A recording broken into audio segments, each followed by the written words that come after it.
Hello and welcome everybody. I'm Christian from Berlin, and recently somebody asked, Christian, is it not time again for some cocktail piano song? There hasn't been one for a while. And well, of course, usually I'm right and you're all wrong because I'm the teacher. But in this case, he was right. So here we go. It's a jazzy, a lovely ballad with all the voicings you expect. And I hope you enjoy playing this. See you afterwards.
Before we start, I did a mistake when playing it, what I just showed you.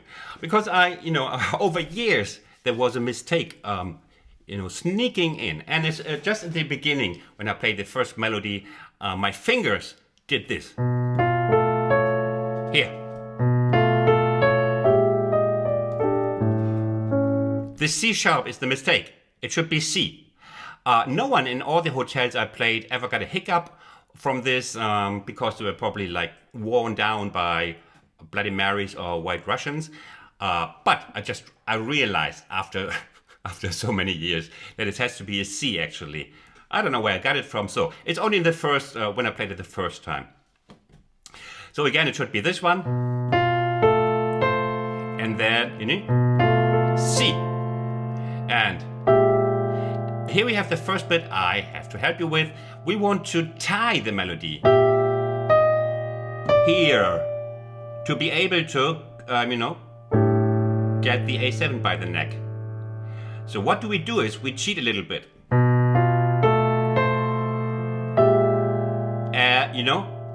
You smuggle the fifth finger below here. You can do it also with the pedal, but I also like to tie it just by, just with the fingers. You see? Yeah, it looks stupid, it is stupid, but it sounds good. And then we have the A7 sus4. It's not really sus4 because we are dissolving it immediately to this one. Then we go from A7 to D7 to G7. So how do you call that? That's right, a chain of dominance. A7 to D7 to G7. And let's just have a look at the voicing here, just that you understand a little bit of the word. We have the G7, but look at the rest. If I don't play the root, we have the 7, we have the major third, the 13, also known, its second name is the 6. From G is the 6, but if we stack it up, it's called the 13 in jazz theory and all other theories too, also in rocket theory. So we have the G7, the 13 and the 9. And listen to this. And do you know what it is?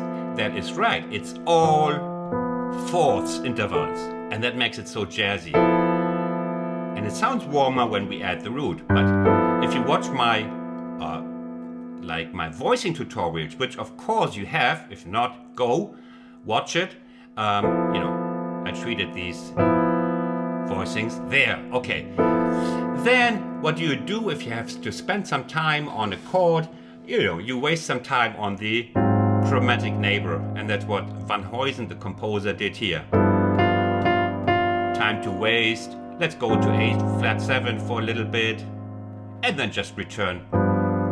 This way that you make the sound more interesting instead of just resting on the G7 until never. And then we have a fake up. It's a fake run up, because it's running up nowhere. Because that's my idea, basically, leading you to nowhere because we're just going back to G minor 7. And you remember this voicing from my voicing lessons? That's right, that's called the B voicing. We have the 7, 9, 3, 5, the jazz voicing here. And here we spread it over 2 hands.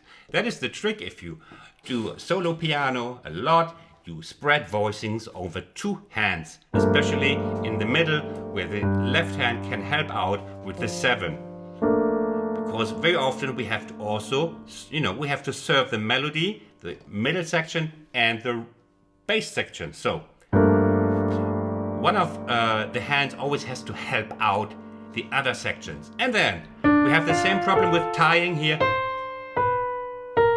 You do the same, bop. And you see what the bloody display is showing? Can you see? It shows a B flat major. That's how far artificial intelligence is today. It's complete rubbish. So this is a E half diminished. Look at this. If I play the minor third of the E half diminished, yeah, suddenly it recognizes it. What's the cursor doing there? Okay, let's get away. So, but I know, because I'm a studied wise musician, know that if you move the minor third to the here, it's just also very nice. Both is fine, but here. Oh, I just love this voicing. So you see, it's the half diminished and move the third closer to the flat 5, and you have this. And this, of course, a half diminished chord is always very suspicious of being the second degree chord of A minor 1. So following should A7, and it's coming. It's coming. I knew it.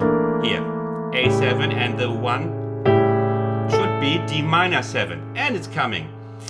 Christian, you're just great. So D minor 7 with thinned out voicings. You shouldn't always like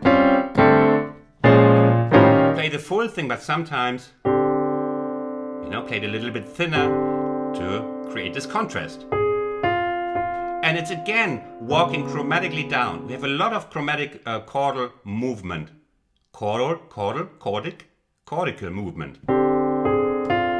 D flat 7, and then G minor 7. That's where he wants to go. From D minor 7 to D flat 7 to G minor 7. That was the whole idea. And G minor 7, if you see a minor 7, very suspicious of being another second degree, another 2 of a 2-5 progression. Now, C minor 7 could well be the 2 of B flat 7. What we need is an F7 now. Let's see if it's coming, and then it's a 2-5 of B flat 7. B flat major 7, sorry. And it's coming. So we have a...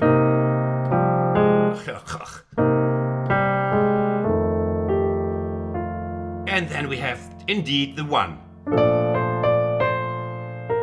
Fantastic. So we have the C minor 7, F7, and we have a 2-5-1, and we have the 1 here. Can you see this open voicing on top? Nice. If you would put this under it, we could even leave out the 5th. You see what we have doubled? We have doubled a lot. We have the major 7 doubled, and we have the major 3rd doubled. Usually in jazz we don't want to double. Why double if we can have more complex intervals to make our life miserable? But in cocktail piano, you can double. So here at the 5th for a little bit more bottom sound. And the 1 is transformed into another minor 7 here, from major to minor. We have the B flat minor 7, and that's very suspicious of being another 2. If the E flat 7 is coming, then we have a 2-5 of A flat 7.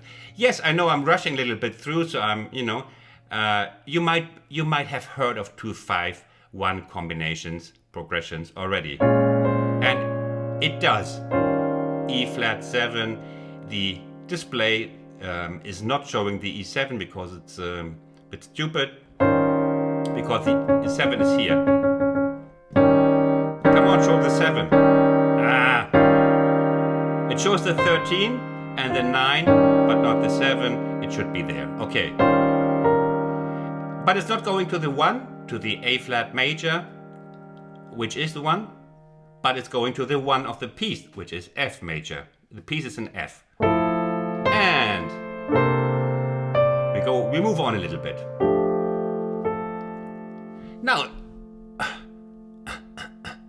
Now we have the B half diminished. And what did I tell you about the B, about a half diminished? It's very suspicious of being a second degree of a minor 1. So we have this, which indeed goes after 1 repetition to the A minor 1. Now, what did I do on top? Here. Well, the C sticks out, the C sharp sticks out, and it's a bit, it creates tension, because actually it's a strange and not forbidden, but quite modern, because the half diminished would have the so-called Locrian scale, which is all the white keys. All the white keys. This is not a white key, as you might see. Can you see? Look again. It's not white. So, but you can do that. And I just did it. So you have this, you remember this best by looking at it as the A major triad on top of the 1 and the 7. That's the easiest way to remember. We have the 7 of this related to this. The major 9, the little bit strange chord, it would if you want, so the scale would be called Locrian 9. But that's just for nerds. You just play what I tell you. We have the C sharp and the E, and the E7 we repeat it, and then we go indeed to the 1. A minor 7, and again He does not leave us alone. He goes chromatically down to the G minor 7, which is again a 2, and the coming C7 is the 5 of F major. Of course, he's not dissolving it into F major. As a composer, you can either dissolve it or not. If you don't dissolve it, but go straight into another 2-5, it creates flow. And that's what he's doing. We're coming from the G minor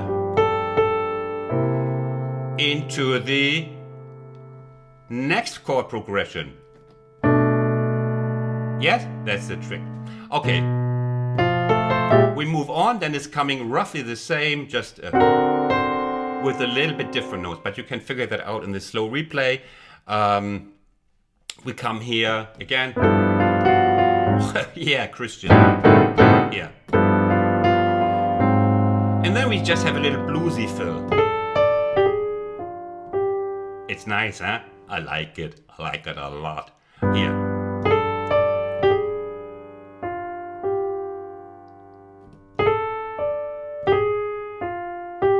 My fans know these miserable tricks already. With this bluesy sound with 2 fingers, okay? We go again. Repeat. We move on. We have to move on, people. I cannot go into that detail. I want to go straight to the repetition of the whole thing, where we just start with the voicings here with no bass. You can do that for a while, if then at some point you give the bass, you're waiting for it. It creates tension if it's just in the middle.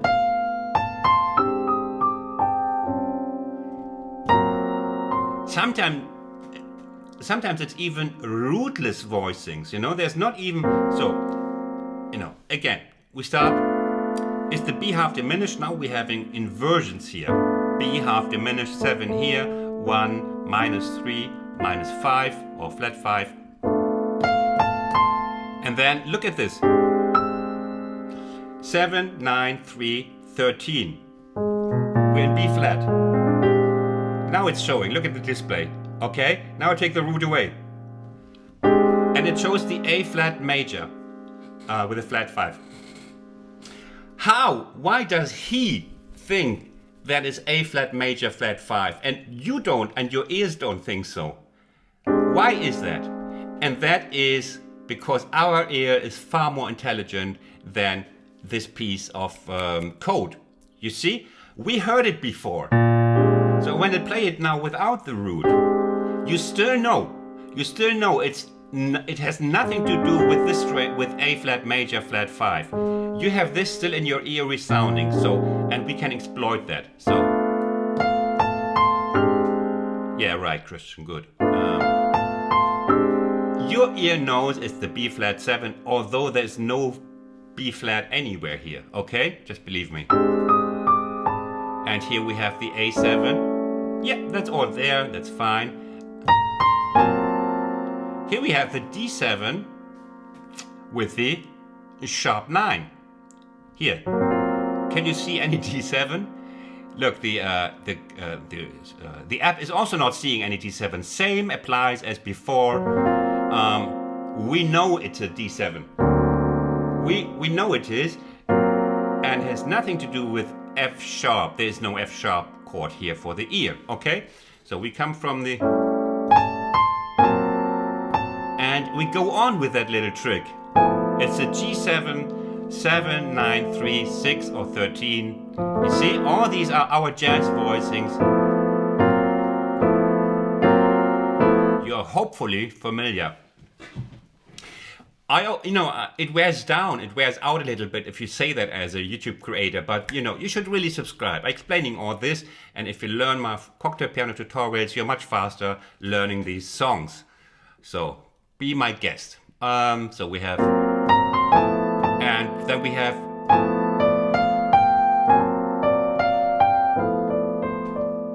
and we do the same trick again. I keep it up. I keep up the tension until I give you more bass.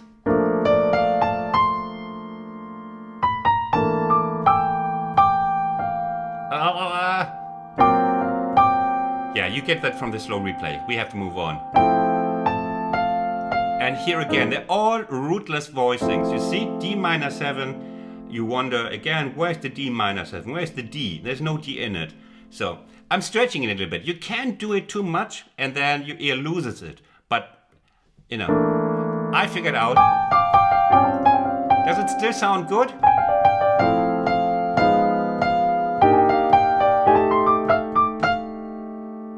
Does it still sound okay? Yes, I find. So, if it sounds okay, screw theory, books. Am I allowed to say that? Screw? I'm German, there's a language barrier. I don't even know what that means. So, and so.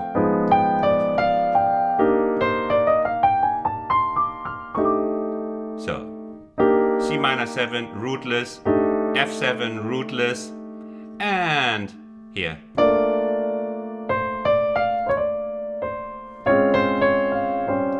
Same thing. You see, we have the B minor 7 here, and just by moving the fifth finger down a little bit, we have the E flat 7 with the minor third here. It's going too much. It's going too much into detail now for this tutorial. But I think I gave you, an idea of how it works, and then we go on.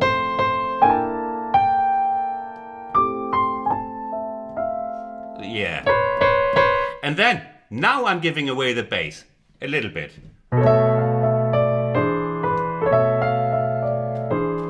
And then we're back in business. And we are back in familiar territory. And it goes on, and there's and the rest is okay. I've told you everything there is now. So if you understood this just roughly, you got the gig. Okay. Okay, now it's coming the slow replay. I hope I could give you some insights, even if I had to be a little fast. Just a general insight into the voicings and chords of this piece, and I now enjoy learning this.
Hope you enjoyed learning this and playing this. And if you did, take your thumb out of your cocktail.